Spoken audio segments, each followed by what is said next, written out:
3 children who stopped believing people would stay, a father who didn't know how to love without losing, and a woman who thought she had nothing left to offer. But sometimes the most broken families become the strongest ones. Not because life is easy, but because someone finally decides to stay, and that changes everything. With a shaking hand on her barren womb, Elizabeth whispered, "I can't give you children." The cowboy didn't even blink. He stepped near, lifting her chin with a calloused hand. "Ma'am," he said low, "I've got 3 little ones who haven't slept right since their mama passed. I don't need more kids. I need someone who'll stay." The stagecoach stopped, kicking up red dust. Elizabeth Lizzie Carter held her small bag like it was her last hope. Inside was a worn-out Bible and her wedding ring, tucked in a cloth. "End of the line," the driver called. "Whitaker Place is about half a mile yonder. You sure about this?" She stepped down into the blistering Texas sun. "I'm sure," she lied. The driver spat. "Heard the last 3 women didn't make it a week." Then he was gone, leaving Elizabeth in the shimmering heat. The ranch house looked tired, with a sagging porch and a broken fence post no one had bothered with. 3 children stood watching her from the porch. The oldest, a girl about 13 with her arms crossed, glared like she was daring Elizabeth to leave already. 2 little boys stood beside her. One grinned with a missing tooth, and the littlest hid behind his sister's skirt, clutching a tattered toy rabbit. Elizabeth's heart ached. She knew that look, the one kids get when they learn too early that everyone leaves. "You the new housekeeper?" the girl demanded. "I am," Elizabeth said. "My name's Elizabeth." "Pa's in the barn," the girl said flatly. Then the middle boy piped up. "He didn't say you'd be pretty." Grace shot him a look. "Shut up, Ben." Elizabeth walked toward them, her bag held tight. The smallest boy's big eyes never left her. "What's your name?" she asked him softly. He just buried his face in his sister's dress. "That's Sammy," Ben offered. "He don't talk much since Mama died." Those words hit Elizabeth hard. She knew that kind of quiet all too well. "I understand," she murmured. Grace's eyes narrowed. "No, you don't." Just then, a deep voice came from behind. "You must be Mrs. Carter." She turned to face a tall, broad-shouldered man. His face was weathered by the sun, his clothes stained with sweat and dust, but his eyes held a kindness she did not expect. "Mr. Whitaker." He took her offered hand. His grip was firm. "James," he said. "Nobody's called me mister since the war." He looked at his children. "I see you've met my welcoming party." "They've been informative." A faint smile touched his lips. "That's a nice way to put it. Reverend Turner said you were coming from Missouri. That's a long way to travel." "It was," she answered. "He also said—" James hesitated for a moment. "He said you'd seen some hard times." Elizabeth felt a chill despite the heat. "We've all had our share of hard times, Mr. James." He nodded slowly. "Reckon that's the truth. Come on inside. Grace, fetch Mrs. Carter some water." "Just Elizabeth," she corrected him. "I'm widowed." "I know," he said softly. "So am I." The kitchen smelled of stale coffee. Grace slammed a cup of water on the table, spilling half of it. "Grace," James warned. "She wanted water. She got it," the girl snapped. Elizabeth drank the warm, rusty-tasting water without a word. "Thank you, Grace." The girl just scowled. Ben pulled a chair up. "Are you going to cook for us? Pa's cooking is awful." "Ben," James sighed. "It is. You burned the beans black last week. They were still good enough to eat." "Barely," Grace muttered under her breath. A small smile tugged at Elizabeth's lips. This messy, broken family felt strangely welcoming. "I can cook," she said, "and I can clean and mend." "We need all of that," Ben said happily. "This whole place is falling apart." "Ben, that's enough," James said, running a tired hand through his hair. He looked straight at Elizabeth. I need to be honest with you. The last 3 women I hired, they didn't last long. This life ain't easy. The work is hard, the heat is mean, and the children are difficult, Grace finished for him, her voice flat. That's what you mean, Pa. We're the reason no one ever wants to stay. Her voice cracked just a little. They all leave. Every single one. The room fell silent. Elizabeth saw past the girl's sharp words to the 13-year-old who was scared of being abandoned one more time. I'm not leaving, Elizabeth said quietly. Grace gave a bitter laugh. That's what they all say. Maybe, Elizabeth answered, setting her cup down. But I have nowhere else to go. My husband is gone. My home is gone. My own family turned me away because... The words caught in her throat. James watched her, his expression serious. Because what? Elizabeth's hands were shaking. Because I can't have children. The silence was heavy. Ben looked confused. Sammy hugged his rabbit. Grace's tough face didn't change, but something in her eyes flickered. I know what you're thinking, Elizabeth whispered. Why hire a barren woman to look after children? I wasn't thinking that, James cut in. Elizabeth looked up, surprised. His voice was steady as a rock. I was thinking that someone must have hurt you something awful to make you feel you owe folks an explanation for something that ain't their business. Elizabeth couldn't breathe. Reverend Turner said you were a good woman needing a new start, James went on. That's all I cared to hear. The rest is between you and the good Lord. She was so choked with emotion she couldn't speak. Thank you, she finally whispered. James just nodded. I'll show you to your room. It ain't much, but Grace kept it clean. Grace looked down, a hint of a blush on her cheeks. As they walked down the hall, Ben called out, Miss Elizabeth, can you make biscuits? The real kind, not the rocks Pa makes. A tiny smile formed on Elizabeth's face. I make excellent biscuits. It was Mary's, James said from the doorway. My wife. She hung that cross the day we got here. Said it would watch over this room. Elizabeth gently touched the old wood. It's lovely. She was lovely, he said, his voice far away. It's been 3 years. Sometimes I still think I'll hear her laughing in the kitchen. Elizabeth knew that phantom pain, the empty space left by someone who was never coming back. How did she... She stopped herself. I'm sorry. It's not my place. Childbirth, he said plainly. It was our 4th.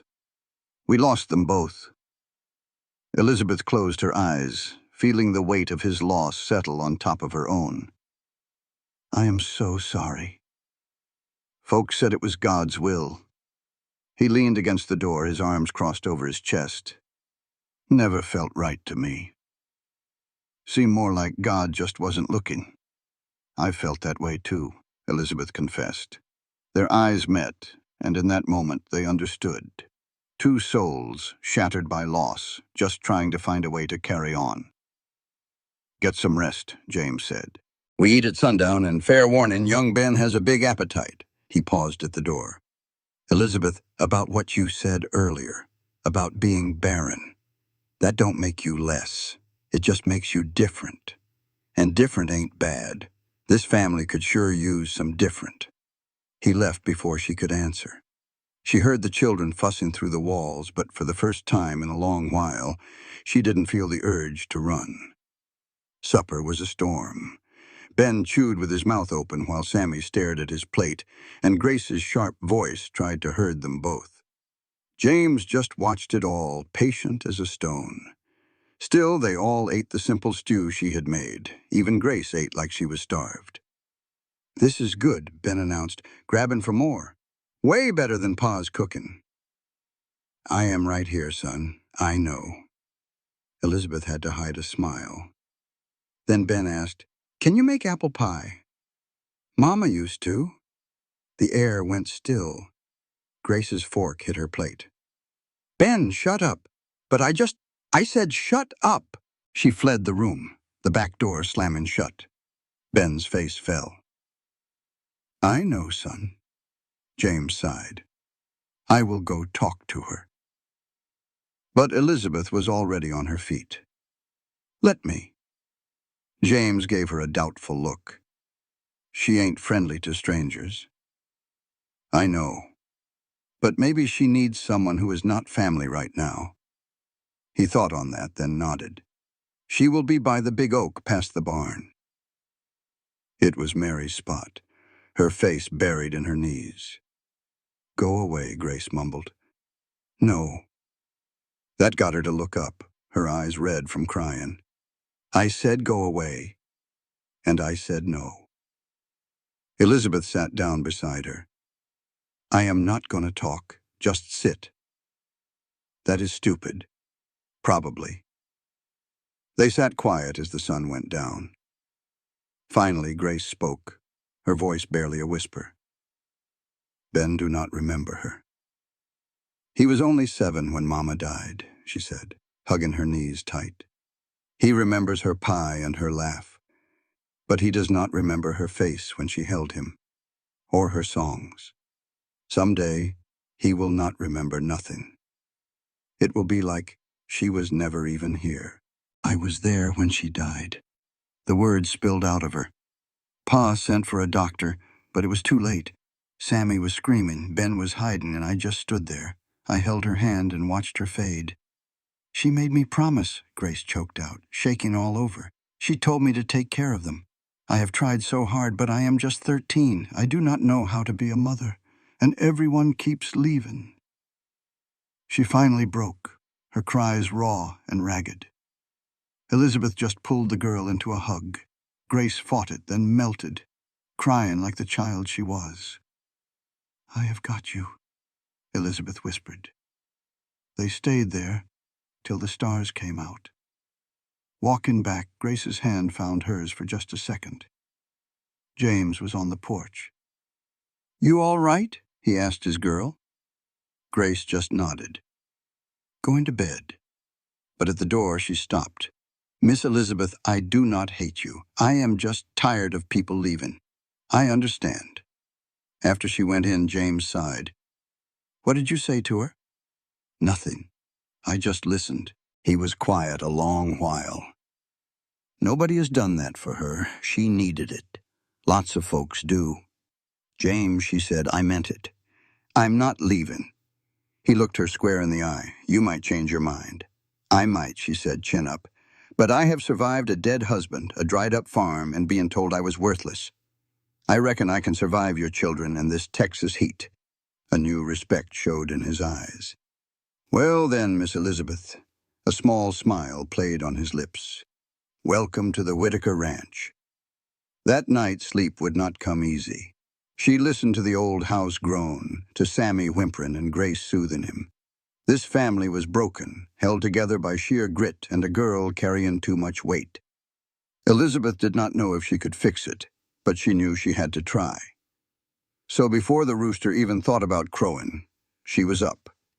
With purpose, she went to the cold kitchen, saw the dust on the sills, and rolled up her sleeves. By the time footsteps sounded on the stairs, coffee was brewing, and biscuits were in the oven. Ben appeared first, his hair sticking up in all directions. He stopped dead, sniffing the air. Is that real food? Sit and see. He nearly busted a chair getting to the table. Sammy came next, his eyes wide as he watched her. He did not speak when she said good morning, but he did not run. That was something. Grace was last, her face a mask. She took in the set table, even the wildflowers in a jar. You did not have to do all this. I wanted to. She sat, still watching Elizabeth, looking for a catch. Then James came in from his morning chores, stopping cold at the sight. Well, he said softly, that is something. Sit down before it is cold, Elizabeth told him, filling his plate. You look like you ain't eaten a real breakfast in months. Try years. Ben mumbled around a biscuit. Don't talk with your mouth full now. Yes, ma'am. James met Elizabeth's gaze, and something quiet passed between them. Gratitude, maybe. He gave a single nod. Grace, would you say the blessing? The girl folded her hands. Lord, thank you for this food, and for— She glanced at Elizabeth. For sending help. Amen. The boys echoed her. Elizabeth's throat felt tight. She sat and ate with them, feeling like she belonged. The morning was a rush of hard work. She scrubbed floors and beat rugs until her arms burned. She tackled a mountain of mending, torn shirts, holey trousers, and worn-out socks. Around noon, Ben ran in, out of breath. Miss Elizabeth, come quick! What's wrong? Her heart hammered. Sammy's stuck. She dropped the shirt and ran. She found him 20 feet up in the old oak tree. He was clinging to a branch, terrified. His rabbit was on the ground below, and tears streamed down his cheeks. I can't get down, he cried. It's all right, sweetheart. Elizabeth's voice was calm, but her heart was racing. I'm coming.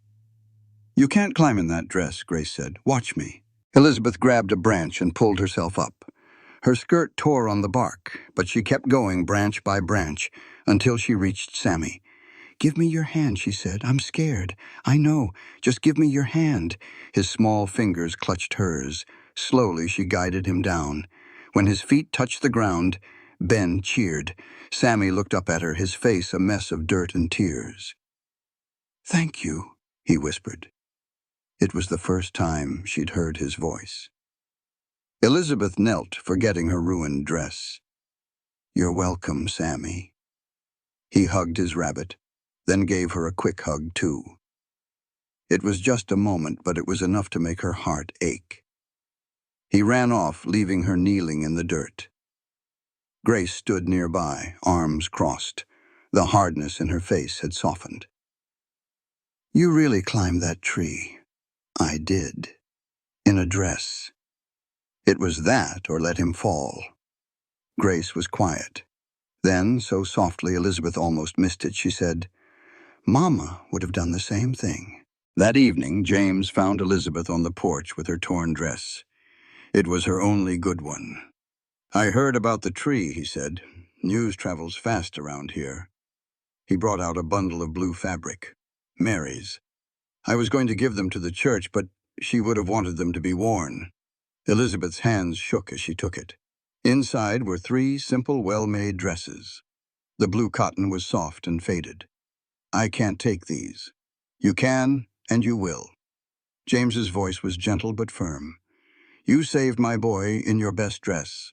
This is the least I can do. Elizabeth looked from the dresses to his face, softened by the setting sun. Thank you, she said, for giving me a chance. He shook his head with a soft laugh. Elizabeth, you've done more in one day than our last 3 housekeepers. If anyone's giving chances, it's you. I don't understand. He sat on the porch step. After Mary died, I thought I could handle it all. The ranch, the kids, the grief. I figured if I just kept working, it would all be okay. Elizabeth sat near him. But it doesn't work that way, he said. It catches up to you. By the time I knew I needed help, I'd run off anyone who tried. He rubbed his neck. I wasn't kind. I was so lost in my own pain I couldn't see they were trying. I just saw they weren't Mary. Elizabeth knew that feeling all too well. What changed? She asked. He looked at her then, really looked at her. You did, he said. You showed up looking like you'd been through a storm, and instead of asking for pity, you asked for work. You just wanted a place to belong. Elizabeth's eyes burned. I didn't think anyone saw. I saw. His hand moved toward hers, then pulled back. Not yet. And I'm glad you're here. Weeks passed. Elizabeth found her rhythm on the ranch. She cooked, cleaned, and mended. She helped Grace with her lessons and patched up Ben's scrapes. Slowly, she earned Sammy's trust. He started talking more. Miss Elizabeth, look. Can I help, Miss Elizabeth? Each word felt like a gift, but not everyone was pleased. Who is she? The sharp voice came from the general store. Elizabeth was buying flour, her first trip off the ranch. She's the new housekeeper at the Whitaker place.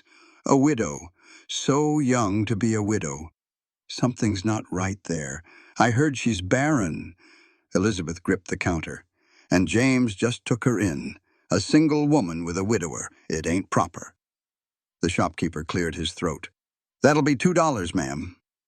Elizabeth paid and left, her hands shaking with fury. She knew those whispers. Back in Missouri, they'd called her cursed. Now, 1,000 miles away, the whispers were back. As she reached the wagon, a hand grabbed her arm. Mrs. Carter! Elizabeth turned to face an old woman dressed all in black. Do I know you? No, but I know you. The woman's grip was like iron. I know you're a barren woman who ruined my son's life, and now you're here to ruin another. Elizabeth's blood ran cold. Harriet. So you do remember. Harriet's smile was cruel. Did you really think you could run from your sins? I didn't do anything. Her voice was steady, but her heart was pounding. Thomas died from a fever. You killed him with your emptiness, Harriet hissed. You broke his spirit. You took everything from him. Elizabeth pulled her arm free. I loved him. You can't love. You're hollow. And now you've latched onto another grieving man. Harriet leaned in. I'm going to make sure he knows exactly who he let into his home. You don't know me. I know everything. Harriet's eyes gleamed. And soon this whole town will too. She walked away, leaving Elizabeth trembling in the street. The ride home felt endless. Every mile was a countdown to disaster. How did she find me? When Elizabeth got back, James was waiting.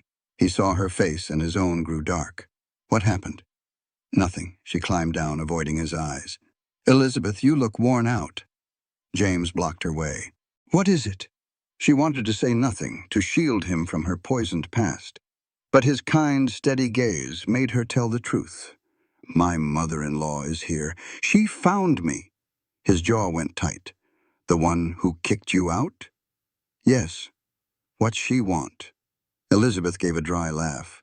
To ruin me. She blames me for her son's death, and she wants the whole town to know why. Know what? Elizabeth looked him straight in the eye. That I am barren. That I am worthless. That last word hung in the air. After a long pause, James took her hands in his. Let me tell you something, he said, his voice low and fierce. You have been here 2 weeks. In that time you have done more for my children than anyone. You climbed a tree in a dress to save Sammy. You comforted Grace. You made Ben truly laugh for the first time in 3 years. Tears welled in Elizabeth's eyes. You are not worthless, James insisted. I do not care what some bitter old woman says.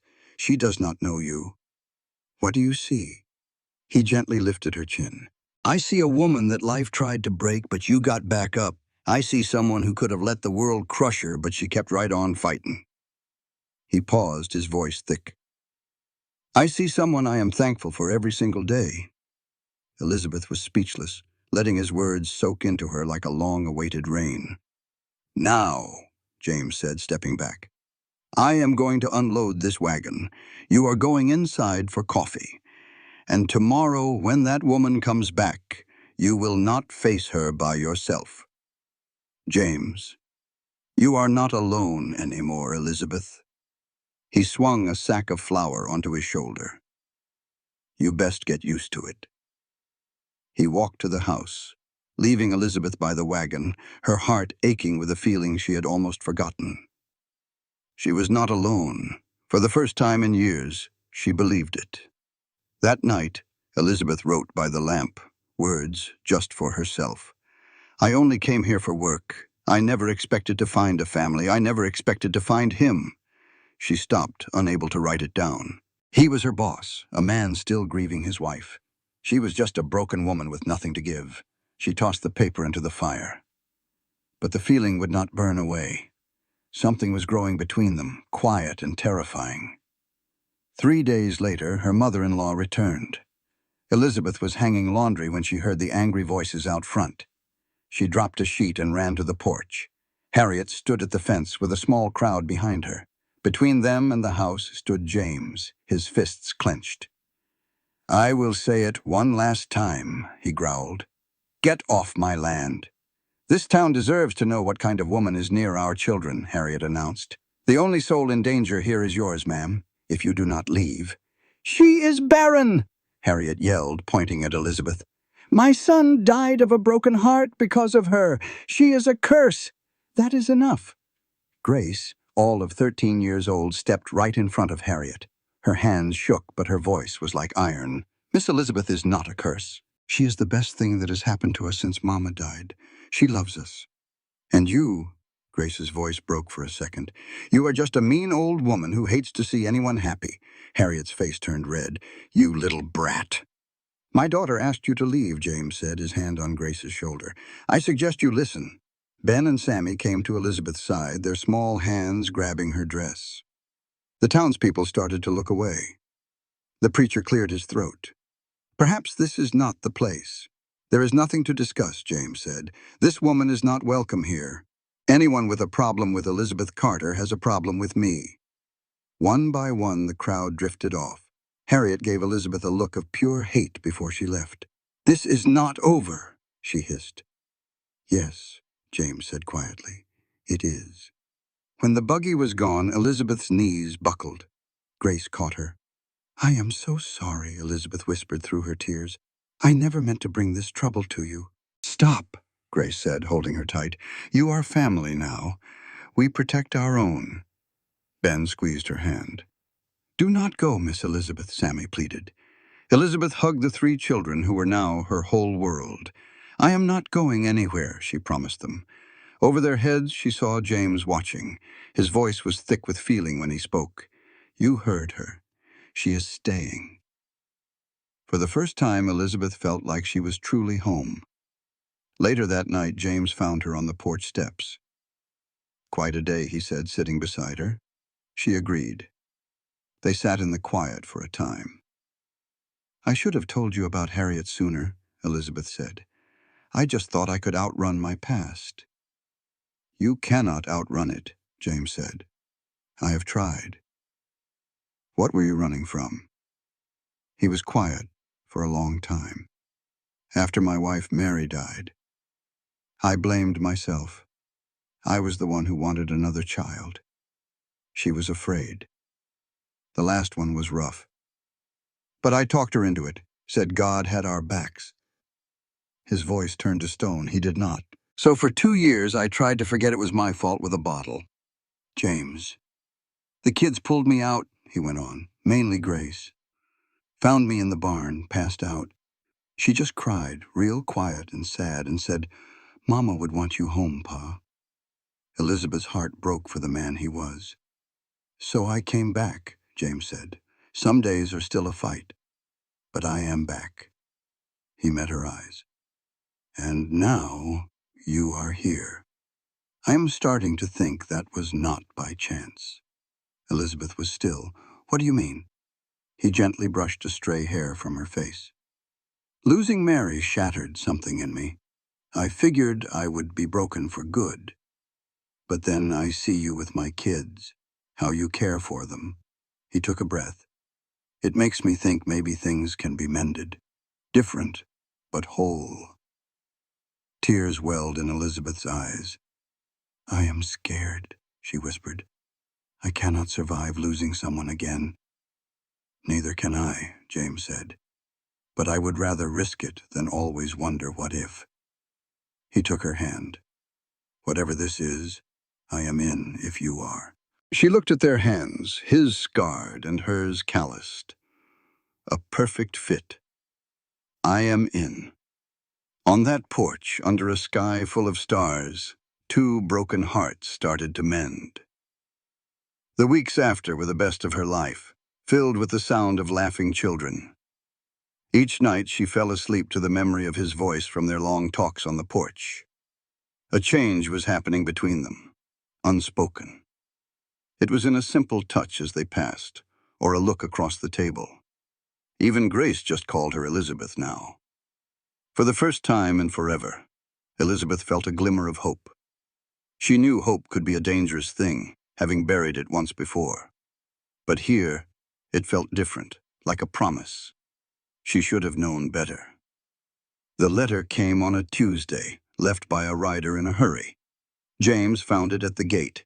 He walked into the kitchen where she was making bread, and she knew from his face something was wrong. "What is it?" He showed her the envelope. "It is for you." She dried her hands on her apron. She took it.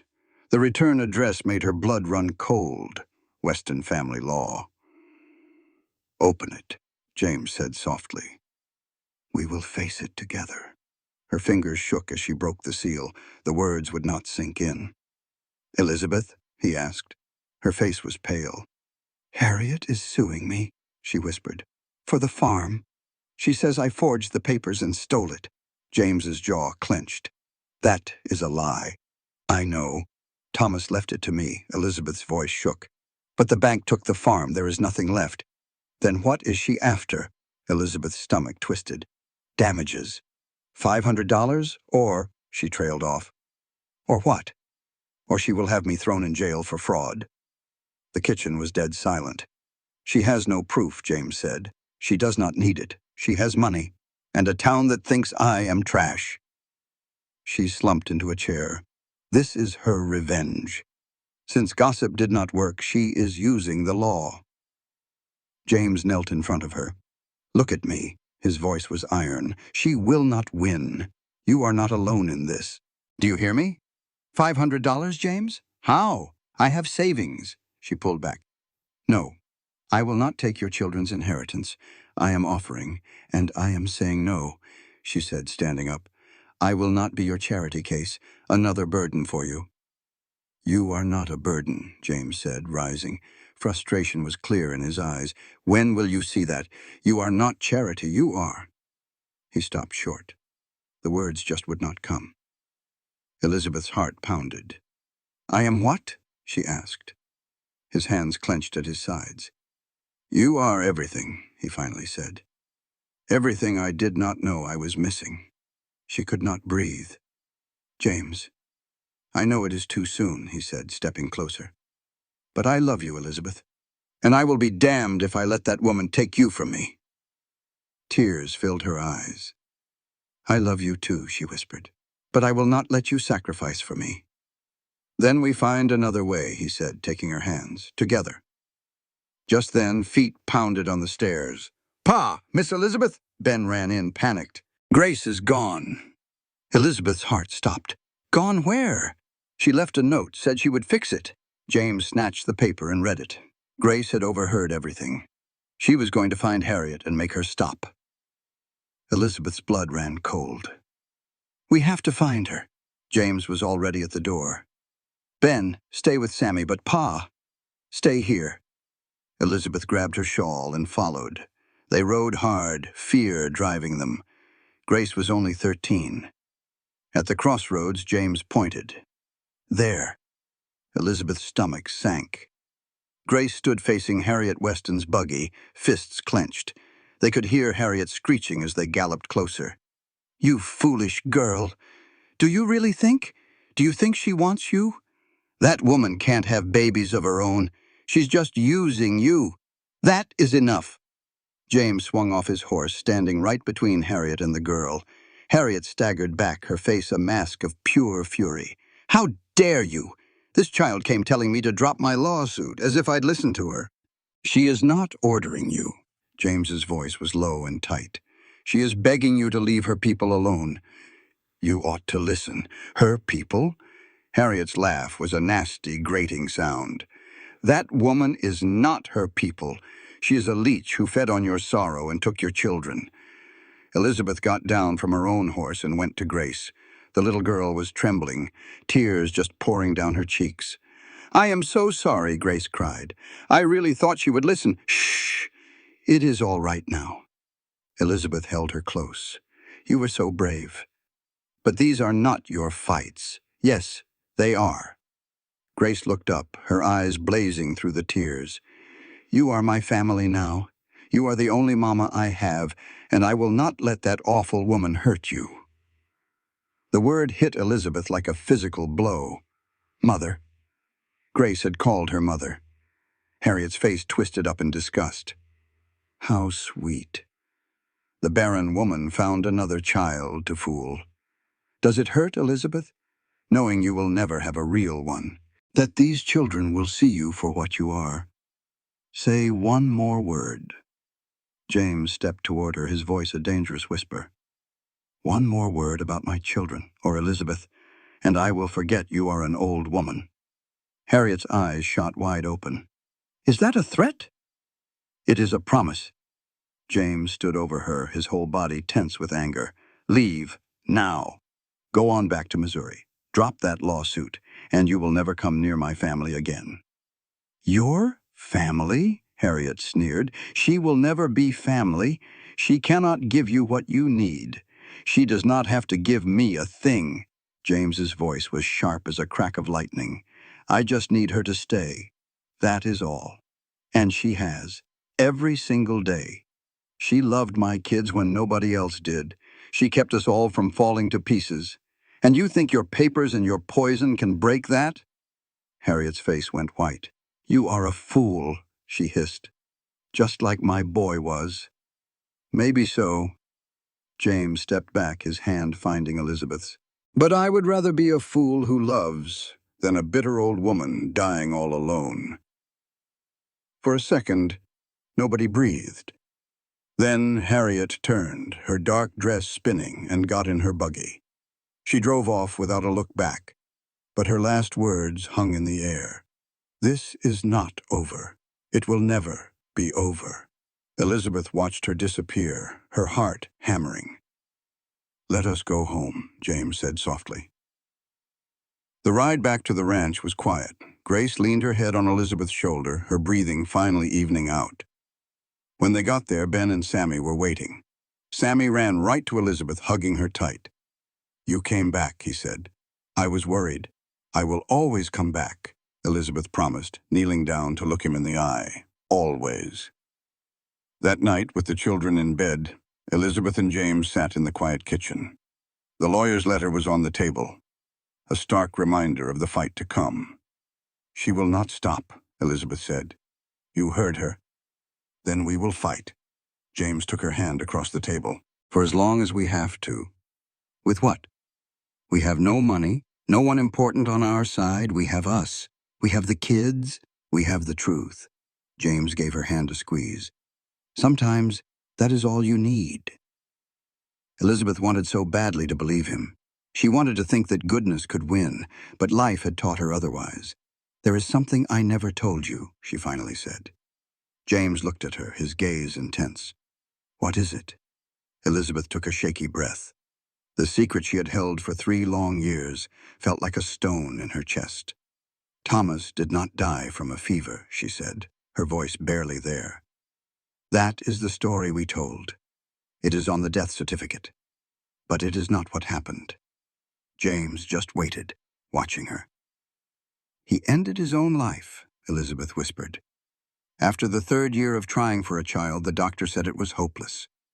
He just could not live with the shame of it all. He left a note saying he was sorry, but a future with no children was no future at all.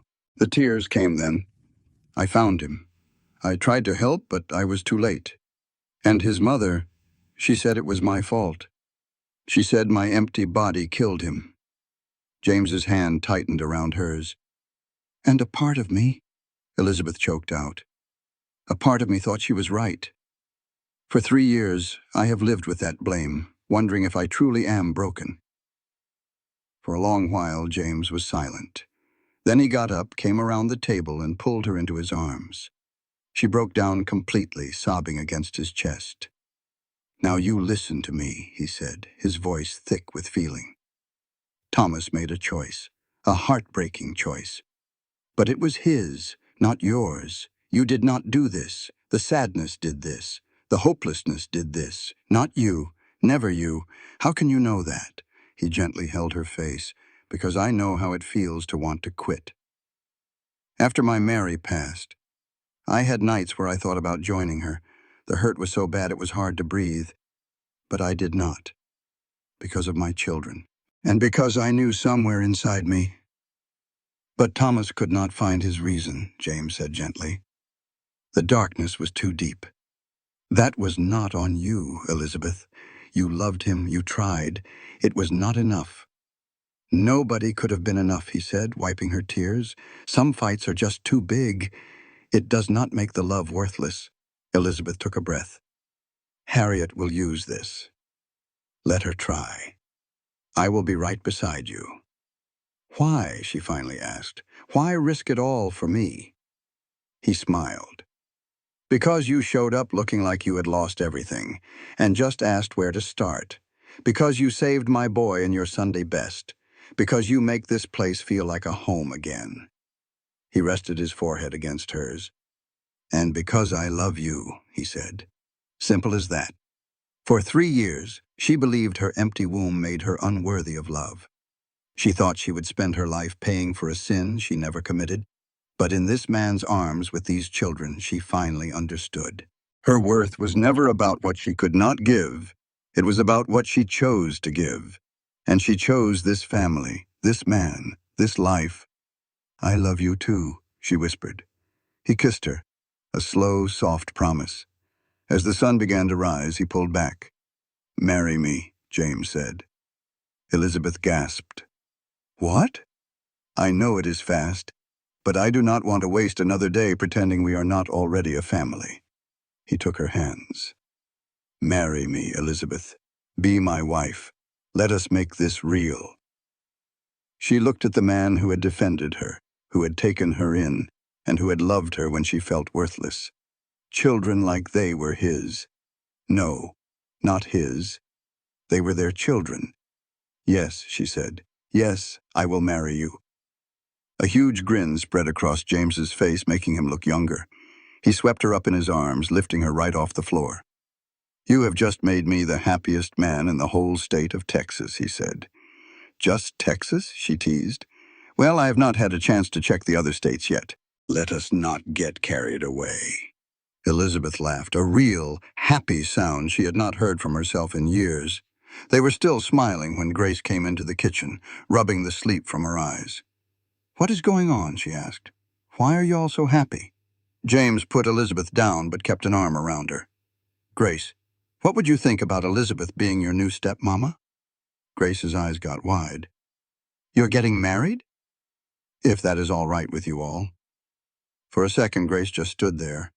Then her face changed, not with sadness, but with pure, shining joy. Finally, she breathed out and threw her arms around both of them. I thought you two would never get it figured out. You knew? Elizabeth asked, surprised. Everybody knew, even Sammy. And he hardly ever says a word. Grace beamed. Can I help with the wedding? Can we get a cake? James just laughed. Hold your horses, little one.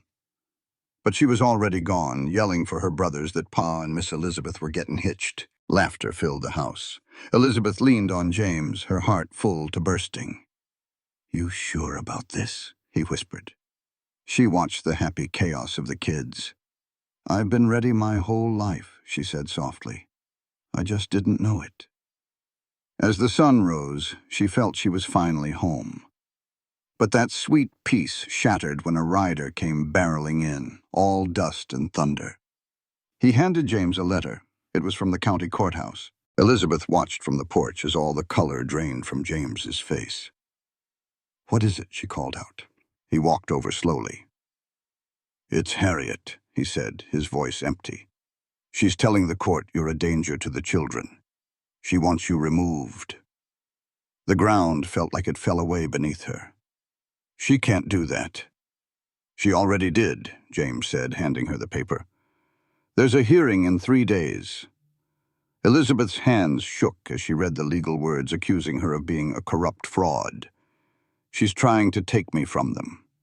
She's trying to destroy us, James said grimly, using the law. Elizabeth saw the children inside, safe for now. I won't let her win, she said, her voice turning to steel. I've run from her for 3 years. Not anymore. She crumpled the hateful letter. If she wants a fight, then by God she'll get one. James pulled her in tight. A storm was rolling in, but this time Elizabeth wasn't running from it. James rode for a lawyer, but came back empty-handed. No one will take the case, he said, his voice heavy. Harriet's either paid them or scared them all off. Elizabeth's jaw was set. Then we go alone. Elizabeth, they will tear you apart in there. Let 'em try, she said, her voice steady. I've been torn apart before. I'm still standing. He looked at her, his eyes full of pride. You're the bravest woman I've ever known. Not brave, she corrected. Just tired of running. The morning of the hearing, the children gave her little tokens for luck and courage. Ben hugged her tight. You'll come back, right? He whispered. I promise. The courthouse was a packed circus, not the quiet room she'd imagined. Harriet was there with two fancy-suited lawyers, a sour smile on her face. One of the lawyers smirked at Elizabeth. Representing yourself, I see. How quaint. Elizabeth ignored him. The judge, a tired man with a gray beard, banged his gavel. This is a hearing, not a show, he barked. Mr. Patterson, you may begin. The lawyer started right in, talking about the children living with James and his, quote, companion. The word stung. He painted Elizabeth as a woman of low morals who had tricked a grieving widower. Objection, James yelled, jumping to his feet. The judge waved him down. You'll get your turn, Mr. Whitaker. Sit. The lawyer kept on, saying Elizabeth couldn't have children of her own, so she used her charms to steal other people's families. That's a lie, Elizabeth shouted, on her feet before she knew it. The gavel slammed down. Order! Let him finish his lies, Elizabeth said, her voice shaking with pure fury. The lawyer simply smiled and called his first witness, Harriet Weston. Harriet took the stand like she was a queen taking her throne. She swore that Elizabeth had married her son Thomas 7 years ago for his money and never loved him. And the problem, Harriet said, her voice turning sharp as a knife, was that she was barren. It destroyed my son. James objected again, but the judge threatened to have him thrown out. Harriet stared right at Elizabeth and said that after Thomas died 3 years ago, Elizabeth's coldness had driven him to it. Harriet then accused Elizabeth of forging the farm's deed and running to Texas to prey on another poor man. The crowd murmured and judged her with their eyes. Your witness, the lawyer said. The judge nodded to Elizabeth. On wobbly legs, she walked toward Harriet. Mrs. Carter, she began, her voice surprisingly strong. You said Thomas waited 5 years for children. In that time, did he ever see a doctor? Harriet hesitated. Did he? Elizabeth insisted. Yes, she finally said.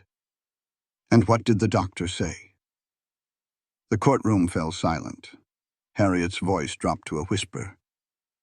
He said, the problem might be on both sides. A gasp went through the crowd. Both sides, Elizabeth repeated. So the doctor said Thomas might be part of the reason, yet you only ever blamed me. My son was a healthy, strong man, Harriet snapped. Then why see 3 different doctors? Elizabeth pushed. Why did his last letter say he felt like a failure? Harriet's face went pale. You have no right to his letter. I was his wife, Elizabeth's voice cracked. I held him while you filled his head with poison, telling him he was worthless without a son. That is not true, Harriet shrieked. You broke him, Elizabeth cried. Not me, you. The room exploded. The judge pounded his gavel. Enough. Return to your seat. He gave her hand a firm squeeze. You're doing fine, he whispered. Patterson stood, smoothing his coat. Your Honor, that woman is a risk to those children. A voice cut through from the back. I'd like to speak. All eyes went to Grace Whitaker, standing tall. This ain't a place for children, the judge said. I'm 13, she answered. And Elizabeth's been more of a mother to me than anyone since my own mama passed. James rose. Let her speak, Your Honor. This is her life, too. The judge sighed. All right, but be quick about it. Grace walked straight to the front, looking the judge square in the eye. My mama died 3 years back, she began. Pa tried hiring help after that, but none of 'em lasted. They couldn't handle the work, us kids, or the sorrow in our house, she said, her voice shaky. Then Elizabeth came. She didn't make promises. She just showed up, did the chores, and listened. She listened when I was angry and when I cried. Grace's eyes welled up. She never left. She just stayed. After a while, my brother stopped crying at night. Pa started to laugh again. Our house felt like a home. She turned on Harriet, her face hard. You don't know us. You just know how to hurt folks. You can't take away the best thing that's happened to this family since Mama died. The room was dead quiet. Thank you, Miss Whitaker, the judge said gently. As Grace rejoined her brothers, a flushed Mr. Patterson stood up. Your Honor, a child's testimony. The judge cut him short. I'll be the judge of that, Mr. Patterson. Is there anything else? Yes, Your Honor, a woman's voice called. A plainly dressed woman in her 50s walked down the aisle, her face set. Harriet's voice shook. Martha, what are you doing here? What I should have done years ago. Martha faced the judge. My name is Martha Green. I was Elizabeth's midwife, and I knew Thomas Weston his whole life. The judge leaned forward. And you have something to add? I do, she said, turning to the crowd. Thomas Weston did not die of a fever. He took his own life. Gasps filled the room. Elizabeth closed her eyes, that old wound tearing open again. I was there that night, Martha stated. I helped Elizabeth find him and clean up. And I watched Harriet Weston tear this woman down instead of facing the truth about her own boy. That's outrageous, Harriet yelled, jumping up. You have no proof. I have Thomas's letter, Martha said, pulling a folded paper from her pocket. Elizabeth gave it to me to keep safe. She handed it to the judge. Thomas wrote about his struggles, his shame that he couldn't be a father. He also wrote about his mother, Martha added softly, about her pressure and how she made him feel worthless. Harriet's face fell.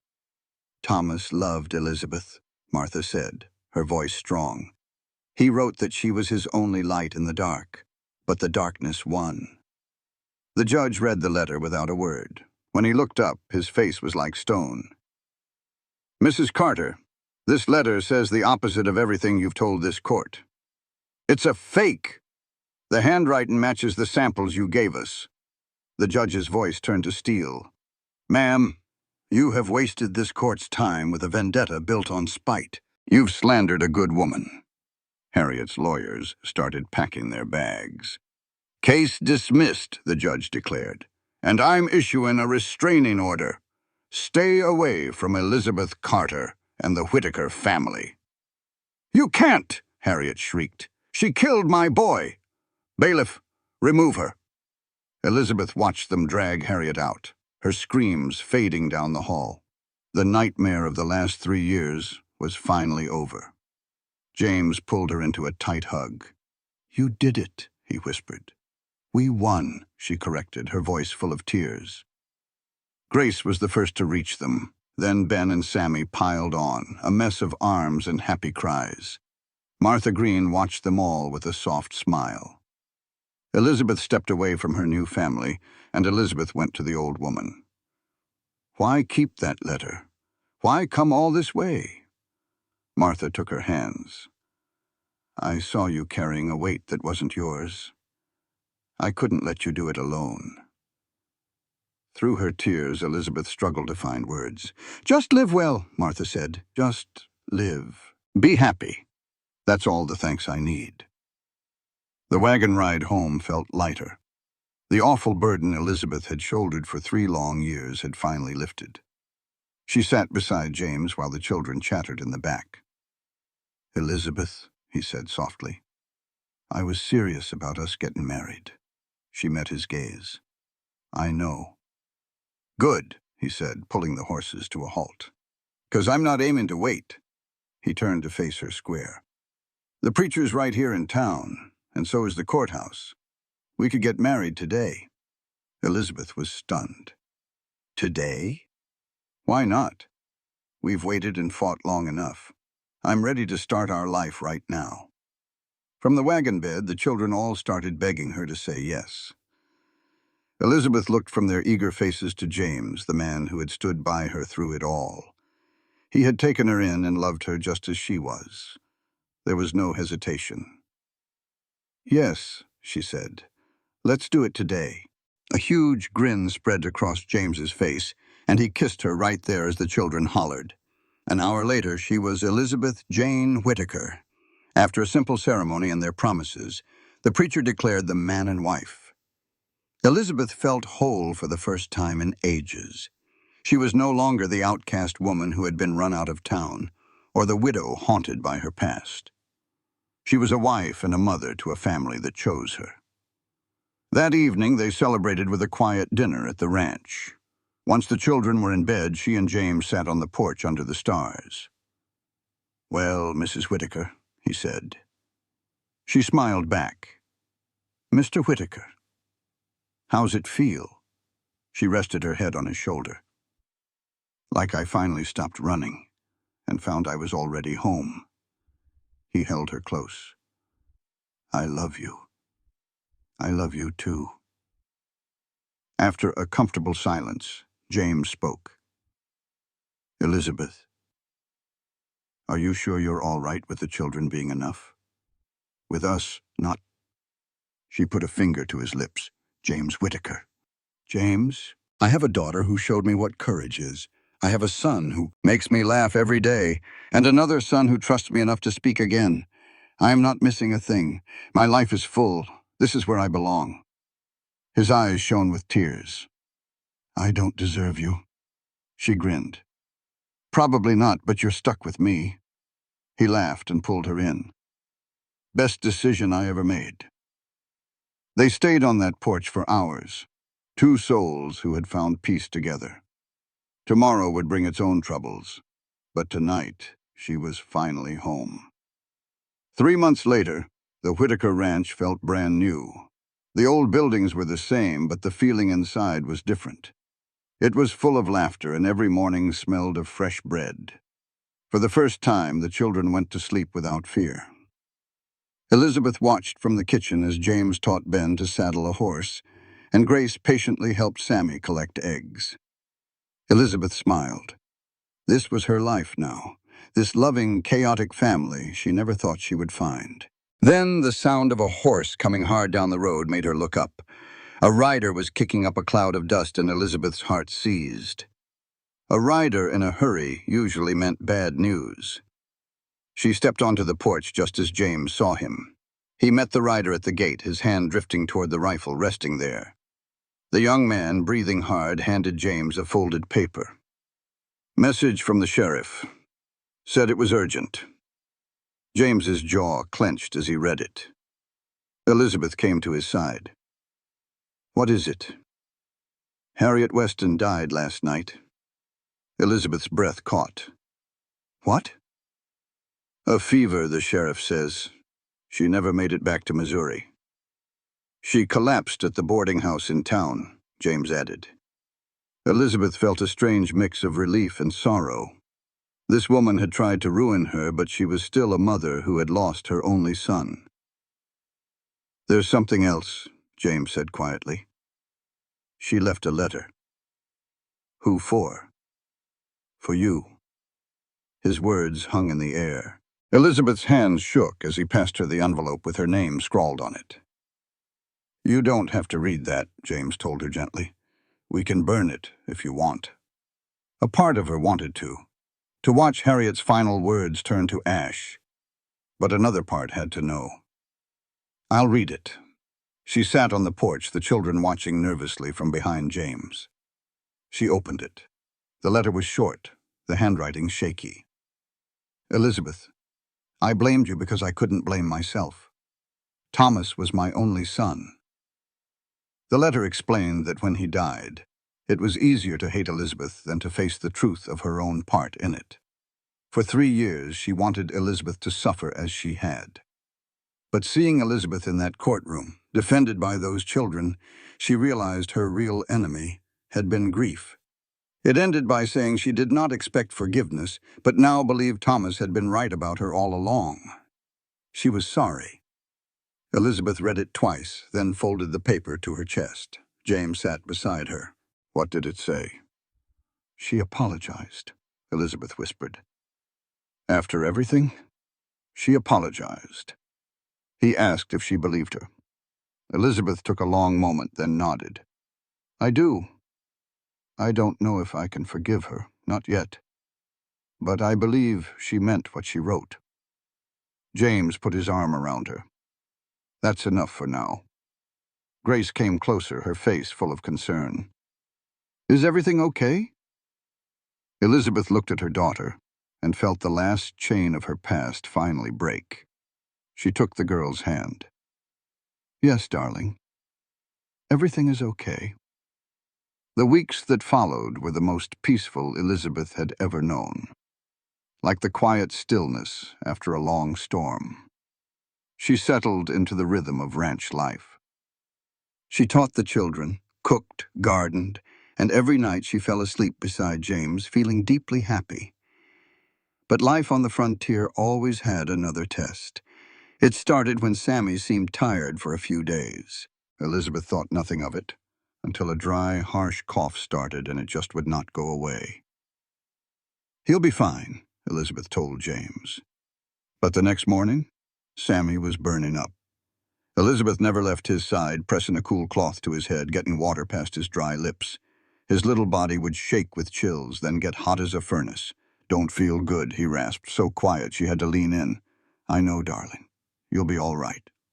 Don't leave me. Her heart broke. I'm right here. I'm not going anywhere. James rode for the doctor, and Grace took over the kitchen. The doctor, a kind old man, came at midday. After checking on Sammy, he gave the news. Scarlet fever. It's going around. Elizabeth felt a chill go through her. Scarlet fever had taken so many children. There was no cure. What do we do? She asked. Keep him cool, give him water, and pray. It was all they could do. Elizabeth watched little Sammy fight for every breath. James came up behind her. I can't lose him, James. Her voice was thin. I just found y'all. I can't. You won't, he said, turning her to face him. We won't. We'll fight this, same as everything else. But what if it's not enough? It will be. It has to. But his eyes gave away his fear. He was just as scared as she was. The next 3 days were a fog of worry and prayer. Elizabeth barely closed her eyes. She stayed right by Sammy, cooling his skin, singing old songs her own mama sang, songs she thought were long gone. Grace took over running the house with a grit that reminded Elizabeth of herself. Ben stood guard at his brother's door, refusing to sleep. He's my brother. I'm staying. On that third night, the fever burned so hot you could feel it from a step away. His breathing got shallow and his lips turned a scary shade of blue. Elizabeth held his small hand, her own tears falling freely. Please, she prayed, don't take him.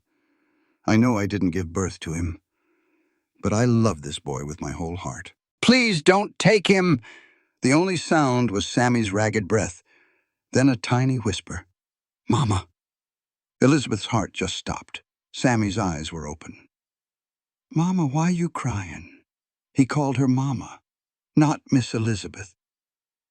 Mama, I'm crying 'cause I love you, she choked out. 'Cause I'm so glad you're awake. Don't cry, Mama, he whispered back. I'm okay. She laughed through her tears and rested her forehead on his. Yes, baby, you're okay. By morning, the fever had broken. The doctor came and called it a flat-out miracle, said the boy must have an angel on his shoulder. Elizabeth looked at Sammy sleeping soundly and knew better. She wasn't an angel, she was his mother, and a mother's love can be the strongest thing on earth. Recovery was slow, but it was steady. Day by day, Sammy got his strength back. His laughter started to fill the rooms again, and Ben got back to making trouble, which told Elizabeth things were finally right again. One night at the supper table, Sammy cleared his throat. I got something to say. The whole table went quiet.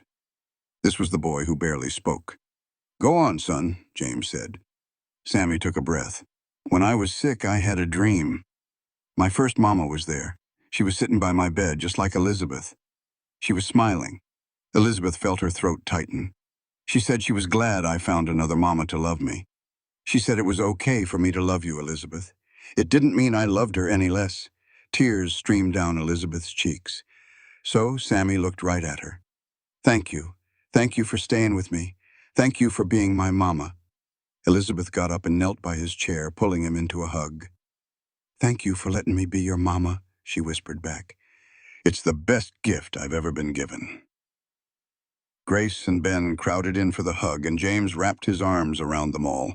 They just stood there for a good while, a tangle of family. Later that night, they sat on the porch. The air had a hint of fall in it. Elizabeth finally spoke. When I came here, I thought my life was over.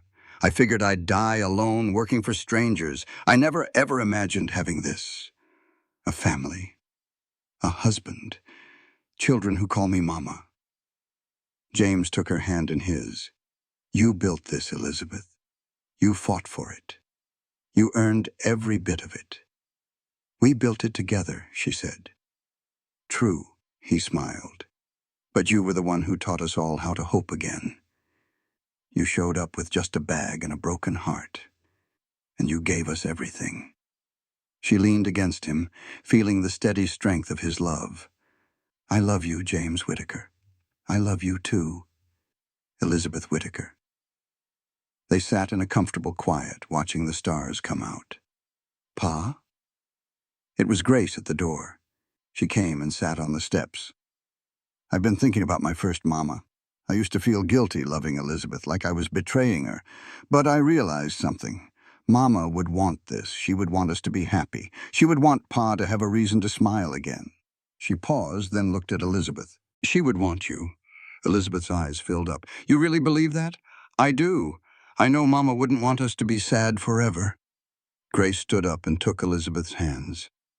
You're not replacing her. You're just carrying on her love for us. That's what she would have wanted. Elizabeth pulled Grace into a tight hug. I promise, Elizabeth whispered. I will love you and your brothers for the rest of my life. I will never leave you. You are mine and I am yours. I know, Grace said softly. That's why you're my mama too. The seasons changed on the ranch. The years passed, some good, some hard. The children grew. Grace turned 14, then 15, and started noticing the boys in town, which made James nervous. Ben grew into a fine young man, strong like his pa, but gentle like his first mother. And Sammy, the boy who wouldn't speak, turned into a chatterbox. He talked about everything under the sun, and Elizabeth listened to every word. 5 years after she first arrived, Elizabeth stood on the porch watching her family. James was teaching a new hand about fencing. Grace was walking up with a young man she was sweet on. Ben and Sammy were racing their horses, kicking up dust and laughing. Elizabeth put a hand over her heart. She had come to Texas with absolutely nothing. Folks had told her she was worthless. But in this old house, she had found everything. A husband who loved her for her. Children who called her Mama. A home.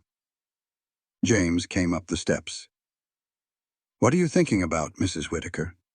About how wrong I was about everything. Wrong about what? Elizabeth turned to him.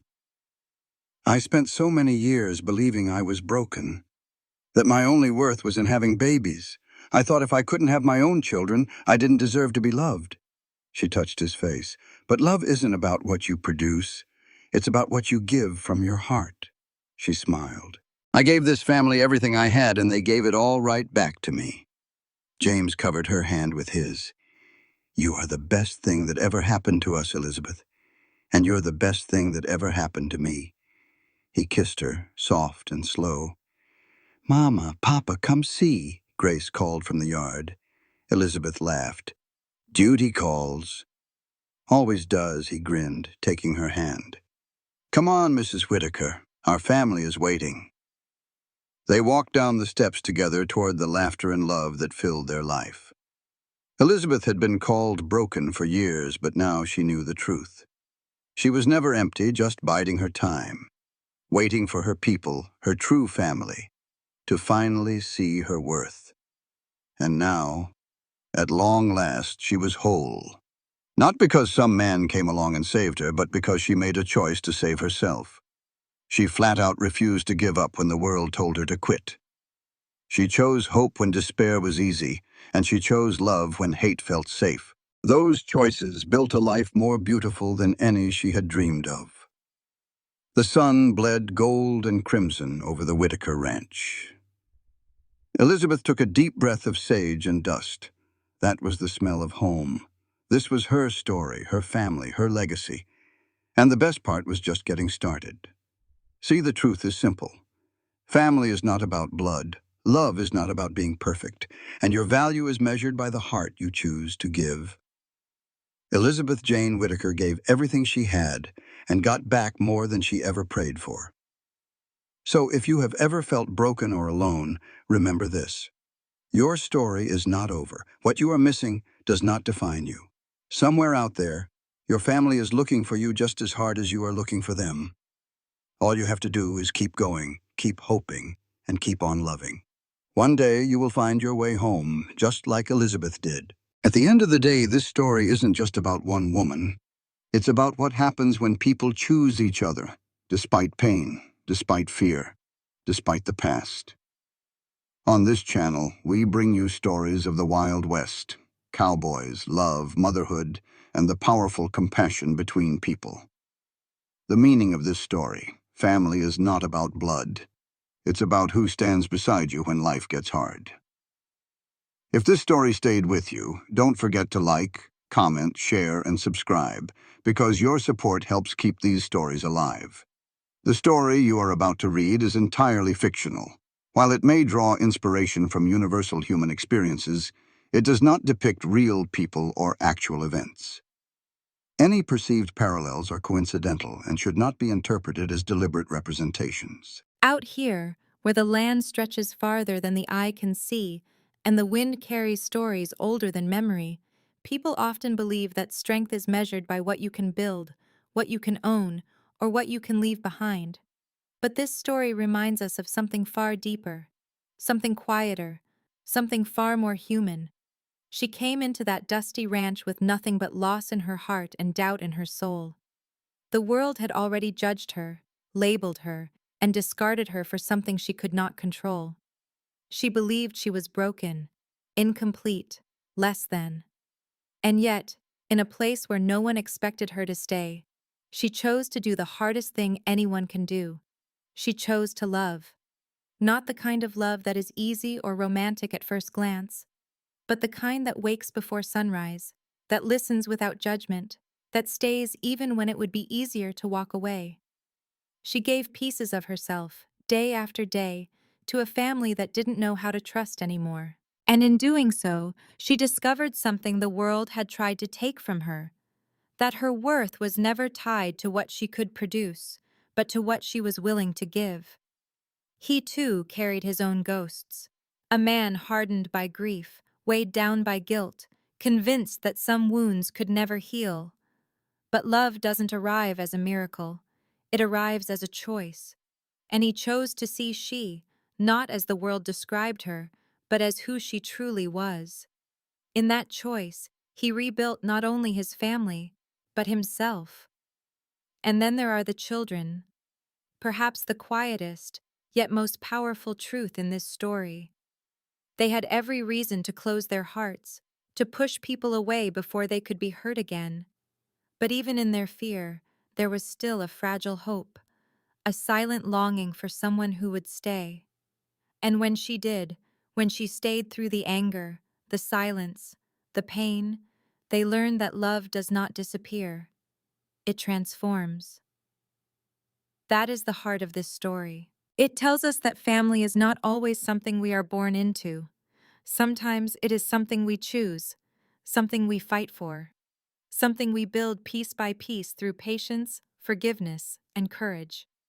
It tells us that grief does not mean the end of love. It simply means love has nowhere to go yet. And when given the chance, it will find a new place to live. It also reminds us of a truth many of us struggle to accept, that we are not defined by our wounds, not by what we've lost, not by what we were told we could never be. The world will always try to measure us by its own standards, success, legacy, expectations. But real worth, the kind that lasts, is measured in kindness, in resilience, in the quiet strength to keep going when everything tells you to stop. She did not become whole because she found a husband, or because she became a mother to those children. She became whole because she chose not to give up on herself, because she chose hope when despair would have been easier, because she chose to stay when leaving would have hurt less. And maybe that's the lesson we carry with us long after the dust settles on this story. That somewhere out there, no matter how lost or broken we may feel, there is still a place where we belong. There are still people who will see us not for what we lack, but for who we are. And sometimes, finding that place doesn't come from running farther. It comes from standing still long enough to let love find us. So if you've ever felt like you weren't enough, like you didn't fit, like the world had already decided your worth, remember she. Remember that even in the harshest landscapes, something beautiful can grow. Not because the land is easy, but because someone chose to care for it. And maybe, just maybe, your story isn't over yet.